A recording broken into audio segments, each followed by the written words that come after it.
Israel നടത്തിയ വ്യോമാക്രമണത്തിൽ കൊല്ലപ്പെട്ട ഹിസ്ബുല്ല തലവൻ സയ്യിദ് ഹസൻ നസ്രുള്ളയ്ക്ക് പകരം സംഘടനാ തലവനായി ഹാഷിം സഫീദിനെ നിയമിക്കുമെന്ന റിപ്പോർട്ടുകൾ പുറത്തുവരുന്നു. 32 വർഷമായി ഹിസ്ബുല്ലയുടെ നേതാവായ നസ്രുള്ളയുടെ ബന്ധുവാണ് സഫീദ്ദീൻ. ലബനനിൽ ഇസ്രായേൽ നടത്തിയ ബോംബാക്രമണത്തിൽ സഫീദ്ദീനും കൊല്ലപ്പെട്ടതായി ചില റിപ്പോർട്ടുകൾ പുറത്തു വരുന്നുണ്ട്. എങ്കിലും സഫീദ്ദീൻ ജീവിച്ചിരിപ്പുണ്ടെന്ന് സംഘടനയിലെ മുതിർന്ന നേതാവിനെ ഉദ്ധരിച്ചുകൊണ്ട് റോയിറ്റേഴ്സ് റിപ്പോർട്ട് ചെയ്യുന്നു. നസ്രുള്ളയുടെ അനുയായിയായിരുന്നു സഫീദ്ദീൻ. 1964 തെക്കൻ ലബനനിലെ ദേർഖുനിൽ അൽ നഹറിൽ ജനിച്ച സഫീദ്ദീൻ 1990കളിൽ ഇറാനിൽ നിന്ന് തിരിച്ചെത്തിയതു മുതൽ നസ്രുള്ളയുടെ അടുത്ത അനുയായിയായി.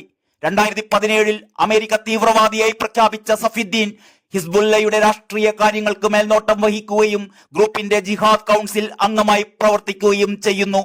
കൊല്ലപ്പെട്ട ഇറാനിയൻ മിലിറ്ററി ജനറൽ ഖാസിം സുലൈമാനിയുടെ മകൾ സൈനബ് സുലൈമാനിയെ സഫീദിന്റെ മകനാണ് വിവാഹം കഴിച്ചത്.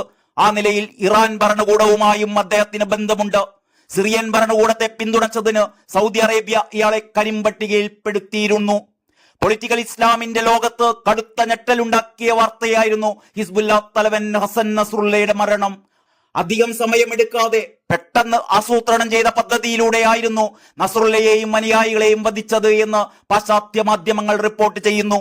വാർത്ത അറിഞ്ഞതോടെ ബെയ്റൂട്ടിലും ടെഹ്റാനിലും നസ്രുള്ളയുടെ ചിത്രവുമേന്തി ആയിരങ്ങൾ തെരുവിലിറങ്ങി. കൊലപാതകത്തെ അപലപിച്ച് ആദ്യം രംഗത്തെത്തിയത് ഇറാനായിരുന്നു. ഈ ആക്രമണത്തിന് പ്രതികാരം ചെയ്യുമെന്നും അതിനായി മേഖലയിലെ എല്ലാ ഗ്രൂപ്പുകളും ഒന്നിക്കണമെന്നും ഇറാൻ പരമാധികാരി ആയത്തുള്ള ഖമീനി ആവശ്യപ്പെട്ടു. ലബനൻ ജനതയ്ക്ക് ഒപ്പം നിൽക്കേണ്ടത് മുസ്ലിങ്ങളുടെ കടമയാണ് എന്നും അദ്ദേഹം പറയുകയുണ്ടായി. നേതാവ് മരിച്ചു എന്ന വാർത്ത സ്ഥിരീകരിച്ചതോടെ ഇറാന്റെ പ്രോക്സി ഗ്രൂപ്പായി അറിയപ്പെടുന്ന ഹിസ്ബുല്ലയ്ക്ക് മേഖലയിലെ മറ്റു തീവ്രവാദി സംഘടനകളുടെയും പിന്തുണ കൈവരികയാണ്. നസ്രുള്ളയുടെ കൊലപാതകത്തോടെ ഇറാൻ ഇസ്രായേൽ സംഘർഷം പുതിയൊരു തലത്തിലേക്ക് കടന്നേക്കുമെന്നും നിരീക്ഷകർ പറയുന്നു. അതിനിടെ 3 ദിവസത്തെ ദുഃഖാചരണം പ്രഖ്യാപിച്ച് ഇറാഖും രംഗത്തെത്തിയിട്ടുണ്ട്. ഇറാൻ പിന്തുണയുള്ള ഇറാഖ് തീവ്രവാദികളുടെ കൂട്ടായ്മയായ ഇറാഖി റെസിസ്റ്റൻസ് കോർഡിനേഷൻ കമ്മിറ്റി ഇസ്രായേലിന്റെ ലബനൻ ആക്രമണത്തിനെതിരെ എടുക്കേണ്ട നടപടികൾ കൈക്കൊള്ളാൻ യോഗം ചേർന്നിട്ടുണ്ട്. ഹിസ്ബുള്ളയ്ക്ക് പിന്തുണയും ഇവർ വാഗ്ദാനം ചെയ്തിരിക്കുകയാണ്. എന്നാൽ ഇസ്രായേൽ തങ്ങളുടെ പ്രവൃത്തിയെ ന്യായീകരിച്ചുകൊണ്ട് രംഗത്തെത്തുകയും ചെയ്തിട്ടുണ്ട്. ഒക്ടോബർ 7 സമാനമായ ആക്രമണം നടത്തുമെന്ന് ഹിസ്ബുള്ള പരസ്യമായി പ്രഖ്യാപിച്ച കാര്യമാണ് ഇസ്രായേൽ ആക്രമണത്തെ ന്യായീകരിക്കാൻ പ്രധാനമായും എടുത്തു കാട്ടുന്നത്. ഇറാനിലെ പാലസ്തീൻ ചത്വരത്തിൽ ആയിരക്കണക്കിന് ആളുകൾ നസ്രുള്ളയ്ക്ക് അനുശോചനം രേഖപ്പെടുത്തി പ്രകടനത്തിനെത്തിയിരുന്നു.